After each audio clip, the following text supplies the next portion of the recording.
Chapter 5 is all about factoring higher degree polynomials. Today we're going to learn two new theorems, very important theorems, the remainder and factor theorem. The remainder theorem, if you read it, you might get a little confused. If a polynomial p of x is divided by x minus r, the remainder is a constant p of r. Well, instead of reading it, let's actually use synthetic division to divide p of x by x minus 3, where p of x is this quadratic trinomial, and we're dividing by x minus 3, which means in the box we're going to plug in a what? Positive 3. Now my computer didn't do that reverse L, so go ahead and jot that in right there. And let's go ahead and do synthetic division right there. I hope we remember that as you go down, the negative 3, by the way, where did the negative 3 come from? It's the coefficient of the x squared. That's the negative 3. The 5 is the coefficient of x, and the 4 is the constant at the end. And when you use synthetic division, you have to represent every single power from highest to lowest. Power of 2, power of 1, constant at the very end. If you had a missing power, you'd have to fill it in with a 0. You guys remember that stuff? Okay, so anyways, as you go down, you combine negative 3 plus nothing is negative 3. As you go up, you multiply 3 times negative 3 is? Negative 9. As you go down, you combine. 5 and negative 9 combines and gives you what? Negative 4. As you go up, you multiply. 3 times negative 4 is what? Negative 12. Negative 12. All right. As you go down, you combine. We get negative 8, right? Whoops. Negative 8. That's synthetic division. Okay? Now, I want you to do this. I want you to take this same p of x function, and I want you to actually plug in the x value of 3. There's that function notation we've done in the past. This exactly tells us to take our p of x function and plug in 3. See, this function notation, the p of 3, what it's really saying is that your x value is equal to 3. So go ahead, I already have it set up for you right here. Just go ahead and plug in 3 and see what you get. Plug in a 3 right here, a 3 right there. Anybody have an answer? Or should we do it together? Why 3? Why 3? They're telling us do p of 3. So that means plug in 3. Remember function notation, p of 3 really means take the x value of 3 and plug it into your p function. Our p function is up here. So we're taking that 3 that they give us and putting it right in place of the x's. So what's our answer when we do this? Negative 8 also, right? 3 squared is 9. Negative 3 times 9 is negative 27. 5 times 3 is 15. So if you go from left to right, negative 27 plus 15 plus 4, you will get the answer negative 8 as well. So it's the same exact answer as the remainder up there. Okay, so my point is this, or to make this complicated sounding remainder theorem nice and simple, the theorem allows you to use synthetic substitution. That's what it allows you to do, to use synthetic substitution. All right, so synthetic substitution is just an alternative to regular substitution. So let's take a look at this practice problem right here. They're telling us to plug in negative 3. Now you don't have to use synthetic substitution. You could, if you wanted to, write parenthesis to the 6th power plus 2 times parenthesis to the 5th power and actually plug in a negative 3 on each and every one of those, but that would take a really long time. Let's use synthetic substitution instead. What do I plug inside the box? A 3, right? I mean a negative 3. That exact value. Okay, now if we're kind of confused about this, it probably is a good moment right now to pause and think why we're actually plugging in negative 3. Because this notation tells you to plug in negative 3. What this is saying is actually that your x value is negative 3. That's why we're plugging in a negative 3 right there. Now, when you talk about synthetic division, up here we did synthetic division, and we were dividing by x minus 3, and what did we actually plug in? 3. A 3. Why is that? You see, this right here is not, it's not telling us x equals negative 3. This, if it were a factor of the polynomial, would actually be able to be set equal to 0. And if you were to solve that, what would you get?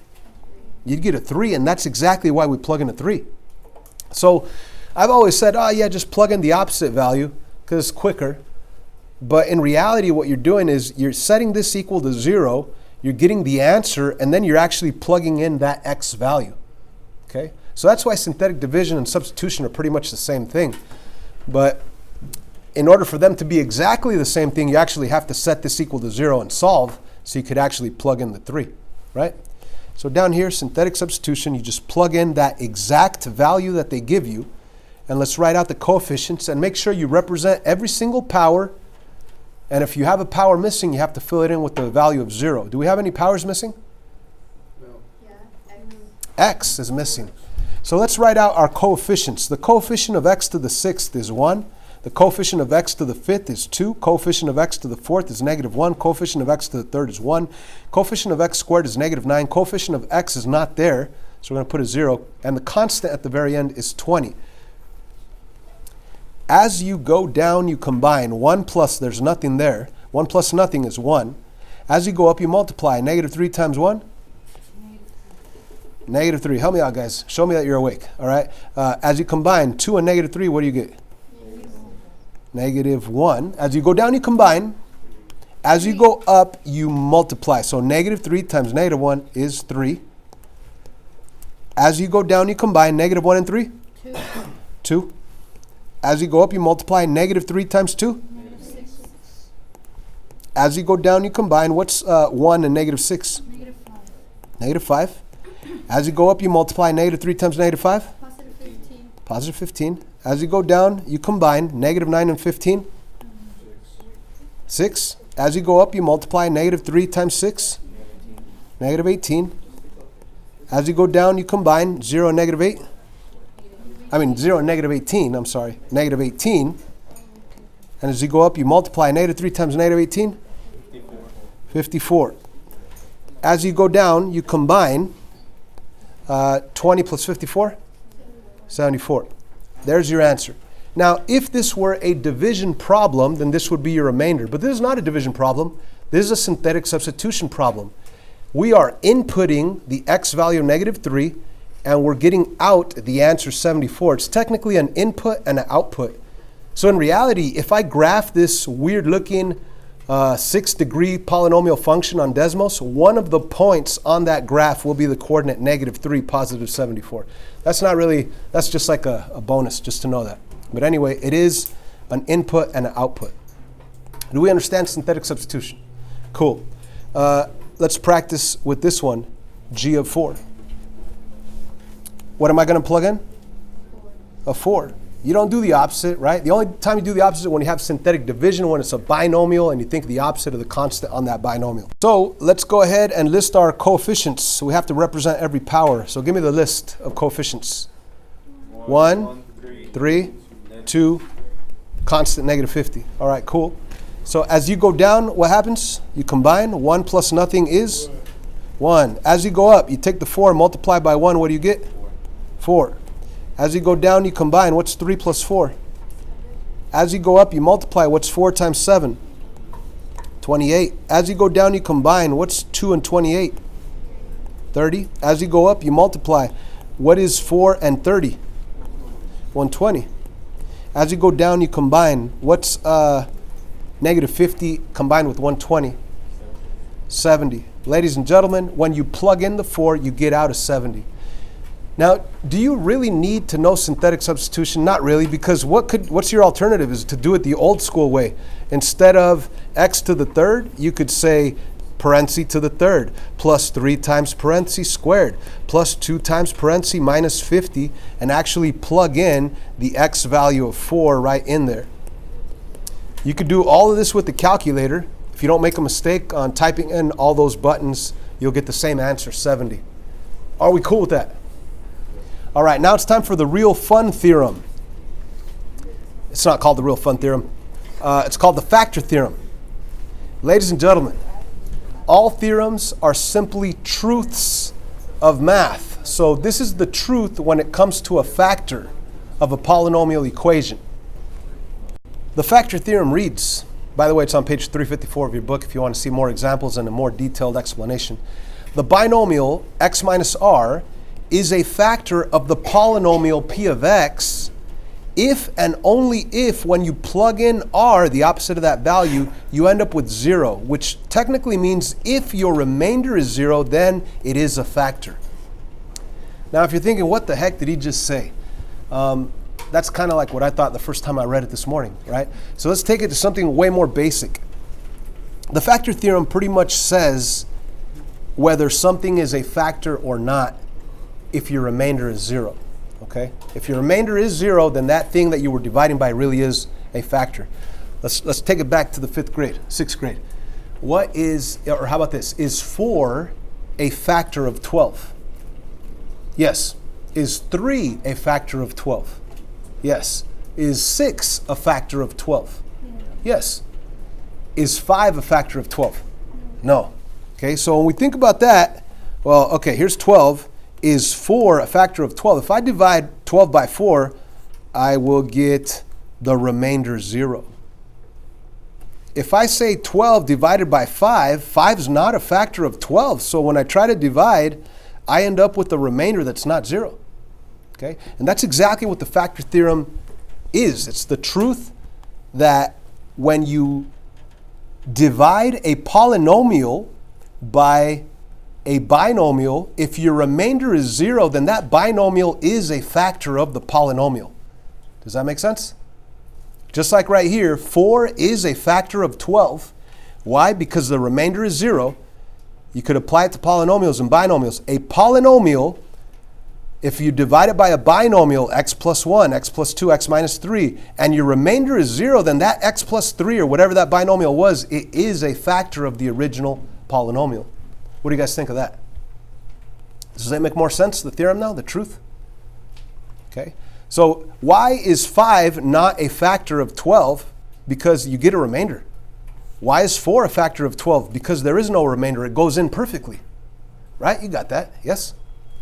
Okay. So that's what we're going to apply over here. When they ask you, determine if this binomial is a factor of this polynomial, well, all we have to do is divide this polynomial by this binomial, and if my remainder is 0, what could I conclude?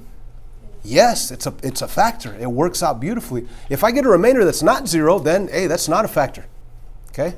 So that's what they're asking us. Determine whether x minus 5 is a factor. Let's do it. Does anybody want to do long division? Heck no, neither do I. Let's do synthetic division, right? It's faster. So what goes inside the box if we're dividing by x minus 5? 5, right? Now, why is that? Well, technically, because if this is a factor, right? If it is a factor, then you're going to be able to set up the whole polynomial as something times something times something. And if x minus 5 is a factor, if it were set equal to 0, then you'd be able to set that equal to 0, and you get the actual answer, x equals 5. That's exactly why we're plugging in 5. But I've always said, just think the opposite of what you see there and plug it in. But do we understand the reason why we plug in the opposite? Okay, good. What about the coefficients? What are they? 1, negative 7, 7, 15. Okay, so as we go down, we combine 1 plus, there's nothing there, that's just going to be a 1. As we go up, 5 times 1 is 5. As we go down, we combine. What's negative 7 plus 5? As we go up, we multiply. 5 times negative 2 is? Negative 10. Come on, guys. When I go down, 7 minus 10? Negative 3. As I go up, I multiply. 5 times negative 3? Negative 15. As I go down, I combine. 0. Yay! My remainder is 0. What does that tell me? That it is a factor. It is a factor. So the question, determine whether it's a factor. What are we going to say? Yes, it's a factor.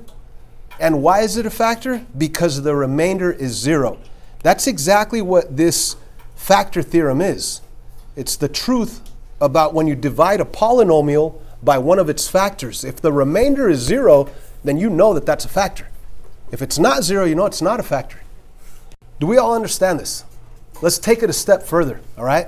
Check this out. I now know that this polynomial has that as a factor. So if I wanted to, I could say, okay, one of the factors is x minus 5. How do I know that? Because the remainder was 0. And you see these numbers that are left over on the synthetic division? Mm-hmm. These are coefficients of my going to introduce this for the first time. The book calls it a depressed polynomial. No joke, depressed. Yeah, it's sad. It's going to commit suicide. No. The fact is, guys, it had the power of 3. It's pretty powerful. But now this depressed polynomial does not have the power of 3 anymore. It has a power of what? Power of 2, right? So that's why it's depressed, all right? But that's what they call it. I've never heard that before. I've never seen it in another book. But in this book, they call it a depressed polynomial. And that's what we're going to call it. I like it. It's fun. Anyway, let's write this as a depressed polynomial. What power is it going to be? 1x to the what? 1x squared, and then minus 2 with an x, and then the constant at the very end is a minus 3. So ladies and gentlemen, I have a binomial times a trinomial, and if I actually distributed it all through, I'd end up with this after combining like terms. But that's not the point. What I would like to do is continue factoring to get this cubic polynomial in completely factored form. So we already have this factor because the remainder was 0. We took this and got our depressed polynomial, and let's see if we could continue factoring that depressed polynomial. After all, it is a quadratic trinomial with the a value of 1 that you could think what times what is c, that if you combine together is b. So that quadratic trinomial down here, it could factor to x, what times what is negative 3 that if you combine together is a middle value negative 2? Negative 3 and positive 1. And then you could slap that x minus 5 right in front. And ladies and gentlemen, we have the completely factored form of the original cubic polynomial expression. Pretty cool, right? Now, they didn't ask us to do that on this one. They just asked us to say yes or no. Is it a factor? Yes or no? Yes, it's a factor. Why? Because we got a remainder of 0. That's the factor theorem for you. Example 2. They give you a polynomial and one of its factors. Here's your huge 5th degree nasty looking polynomial, and they're not asking, is x minus 2 a factor? They're telling you one of its factors is x minus 2. Okay? They want you to find all the remaining factors of that polynomial. So if I know that this binomial is a factor of the original polynomial, what would happen if I divided the original polynomial by that factor x minus 2? You get the remainder of 0, right? Let's show that. Let's actually do that. Let's use synthetic division to show that when I plug in, what am I going to plug in right here? 2, the opposite, right? Because if you were to solve it, it would be plus 2 plus 2, so x would actually equal 2. And let's do a list of our coefficients. Help me out, guys. List of the coefficients. 1, negative 2, 4, negative 8, negative 5, constant of 10. Put your line. As you go down, you combine 1 plus nothing is 1. As you go up, you multiply. 2 times 1 is 2. As you go down, you combine. What's negative 2 combined with 2? 0. That's weird. Okay. And as you go up, 2 times 0? 0. That's weird. Okay. How about combining 4 plus 0? 4. Okay. As you go up, you multiply. 2 times 4? 8. As you go down, you combine. Negative 8 and positive 8? 0. Weird. 2 times 0? 0. Come on, guys. Stay with me. Combine negative 5 with 0. What do we get? Negative 5. Multiply 2 times negative 5. What do we get? Negative 10. What's your remainder? 0. Is anybody surprised? No, you shouldn't be surprised. Why not? Because we know that if this is a factor, it has to be the remainder of 0. Kind of like 12 divided by the factor 4, the remainder is 0. Same thing here. They're telling us that it's a factor. So I better get a 0 right here. If I don't get a 0, that means I did some math wrong or they lied to me. This is not a factor, but it is a factor, and we just verified it by showing that the remainder is 0. Anyway, let's now write our remaining depressed polynomial. Again, it's depressed because it used to be powerful. It was power of 5. What's this new depressed polynomial going to start with? Power of 4. So let's start with that, guys. We have this 1 with x to the 4th. So 1 x to the 4th. I'm not even going to write the 1. I'm just going to write the x to the 4th. Now this next one is technically x to the 3rd. But I'm not going to write plus 0x to the 3rd. It's pointless, right? And the next one's going to be what? Plus what? 4x squared. Plus 4x squared. And then the next one's going to be plus 0x, but I'm not going to write that. What am I going to write at the very end? Minus 5. So here's my depressed quartic trinomial. Now we already know that the original x minus 2 that they gave us, that was a factor. So far I have this as a factor of the original 5th degree polynomial. Question is, could I continue factoring with this depressed quartic trinomial? It's a trinomial. Doesn't it kind of look like a quadratic trinomial? Actually, we could kind of force it to look like a quadratic. Remember that? So if I had x squared plus 4x minus 5, I'd be able to do this. What numbers would be in there with the x? Negative 1 and positive 5, right? Oh, 5. Right? No. Okay. So we are able to factor the quadratic trinomial. We're just going to pretend that this guy is an x squared. So I'd put x and x here, but instead of x and x to give us an x squared, what am I going to put? What am I going to put? X squared and x squared. So let's do that, guys. Let's put an x squared right here and an x squared right there. Now, what times what is negative 5 that if I combine together is positive 4? We already did that. It's negative 1 and positive 5, right? I did this on the side. So bring down the x minus 2. And this is the new factored form. But the question is it completely factored? Well, the thing is this. I can't factor anything else here. Could I factor something here? It's a difference of 2 squares, right? So we could actually factor this middle one right here even further to x plus 1, x minus 1. How did I do that? Well, you could think, what times what is a c value of negative 1 that if you combine together is a b value of 0? Oh, that'd be a positive 1 and a negative 1. Or you could say difference of 2 squares. The square root of x squared is x, the square root of 1 is 1. So you put the x in the 1, the x in the 1, one has to be a plus, one has to be a minus. You guys got that? Ladies and gentlemen, we are done. This is the completely factored form. Because the x squared plus 5, you can't really do that. It's not a difference of 2 squares. You can't factor it further. This is as much as you could factor it. That's it. Just for funsies here, if I were to graph f of x equals or y equals x to the 5th minus 2, this whole polynomial, it would have n behavior in quadrant 3 and quadrant 1. And it would actually cross the x-axis at positive 2, at negative 1, at positive 1. And also, well, this would be an imaginary solution. It would be a plus or minus I square root of 5 if you solved that. That's not even part of this question. I'm just throwing it out there. Let's take a look at this one. It gets a little interesting right here. They are telling us that 2x plus 1 is a factor of the cubic polynomial right there. So this binomial right here, it is a factor. What does that mean? That if I divide it, my remainder is going to be what? 0. Then I get those numbers at the bottom and use that as my depressed polynomial. The thing is this is the very first time that we have a number out here in front of x. Do you guys remember back when we did long division and synthetic division? I said if you have a number out here, don't mess with it, just go with long division. Why did I say that? Because you end up with a fraction. So right now we're not going to be scared of fractions anymore. We're going to go for it. Let's actually set 2x plus 1 equal to 0 and actually solve it. What do we get? 1/2. So yeah, you'll get x equals negative 1/2. So we are going to plug in negative 1/2. Make sense? Mm-hmm. What are the coefficients where we're going to plug in?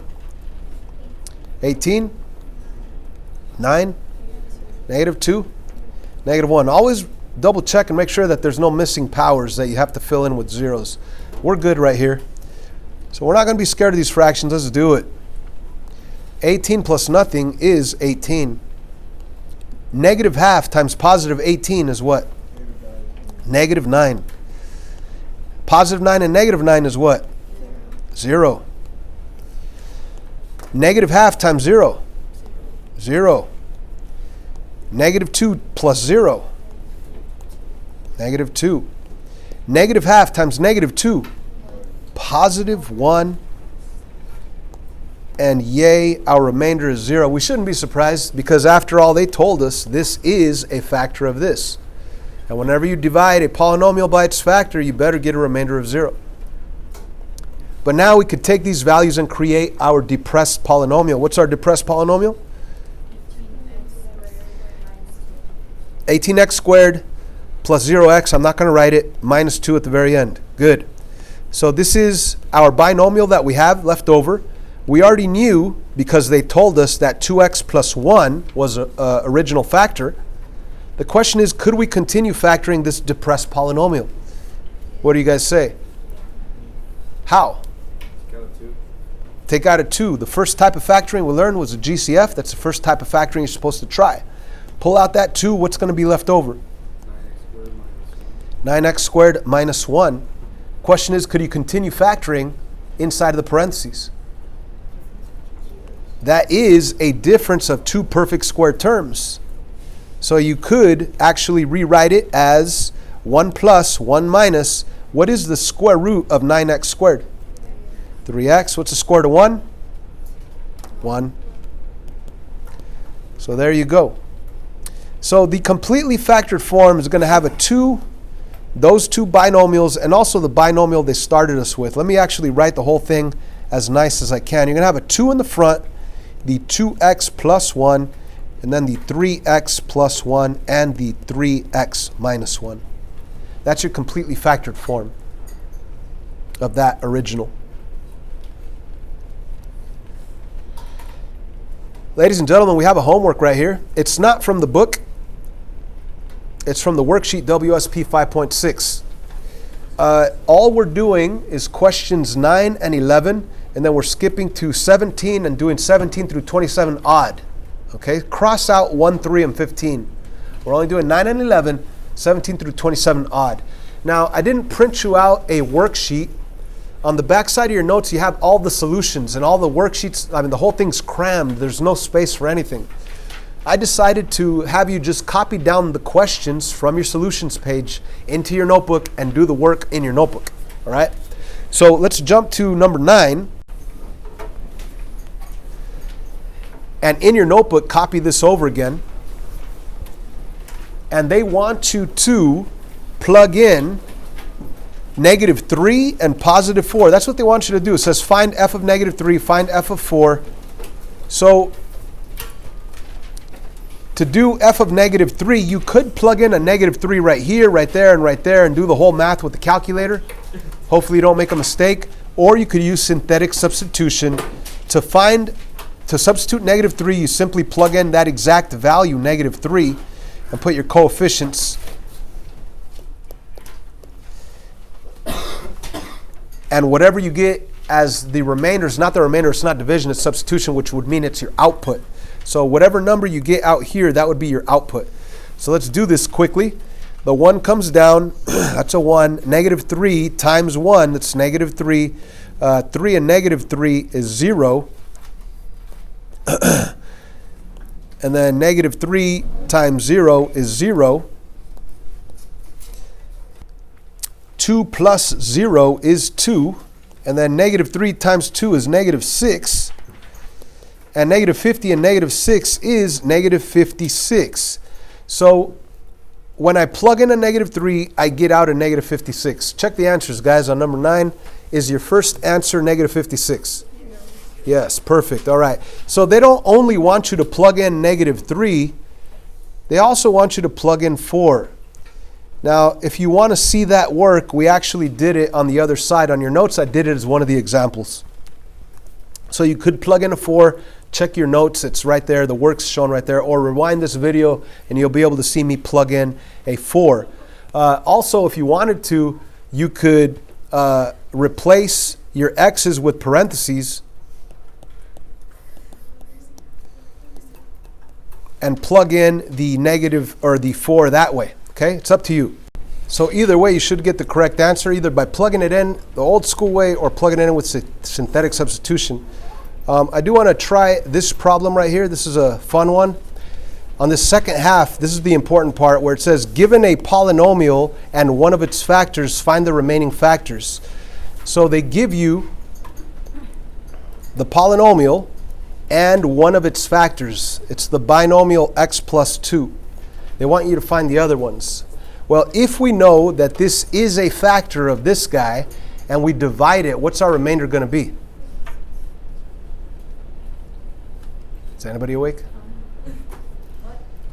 If I divide this polynomial by this factor, they tell us that this is a factor. What's my remainder going to be? 0. 0. Okay. So let's demonstrate that. Let's do synthetic division. What goes inside the box? 2. Negative 2. What are the coefficients? 3, negative 4, negative 17, and 6.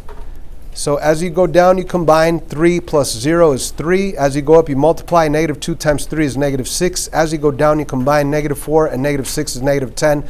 As you go up, you multiply. Negative 2 times negative 10 is positive 20. As you go down, you combine. Negative 17 and positive 20 is 3. As you go up, you multiply. Negative 2 times 3 is negative 6. As you go down, you combine. That's 0. We already knew that. But now we have our depressed polynomial right here. So what's a depressed polynomial? 3x squared minus 10x plus 3. So we have this quadratic trinomial, and we also have the original binomial that they told us was a factor of the original cubic polynomial.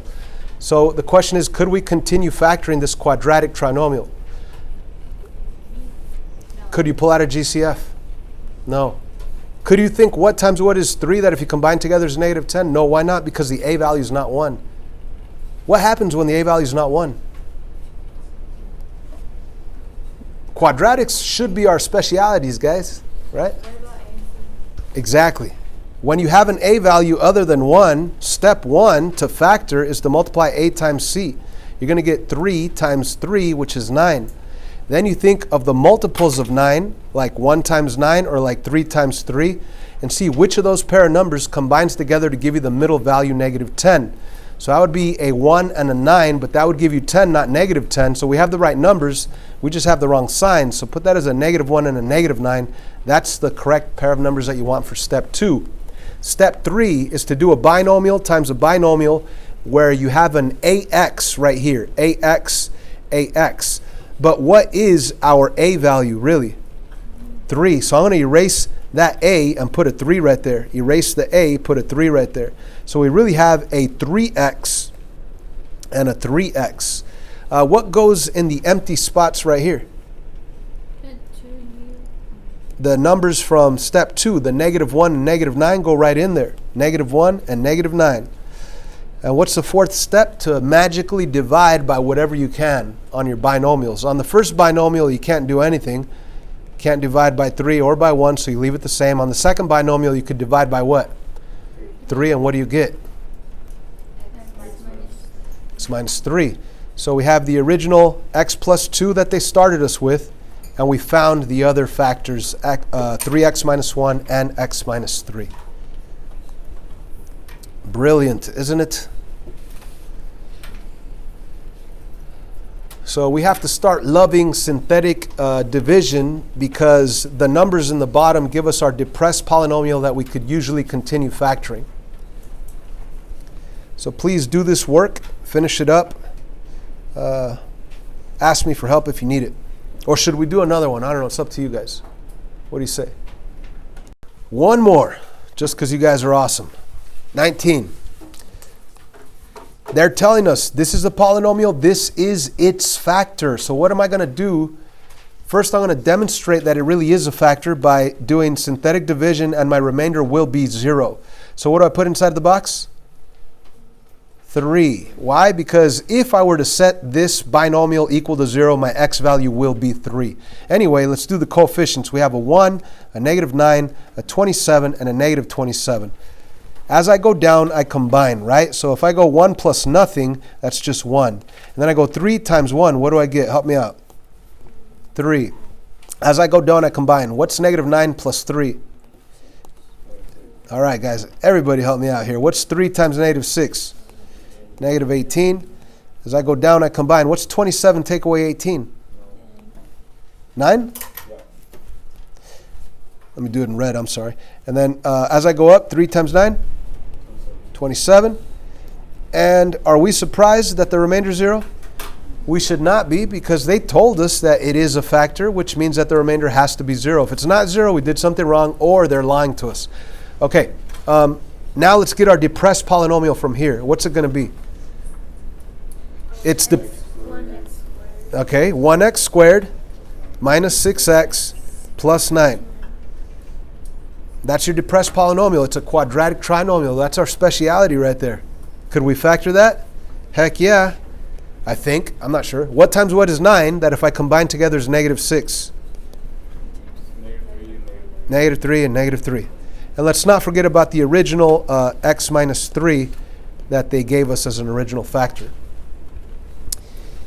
This one's an interesting one. This is the factored form. All of its factors are x equal x minus 3, x minus 3, x minus 3. What this means is that there's only one x-intercept if I were to graph it. It would cross just at x equals 3. But this is completely factored right here. Are we good? Good. All right, let's keep working.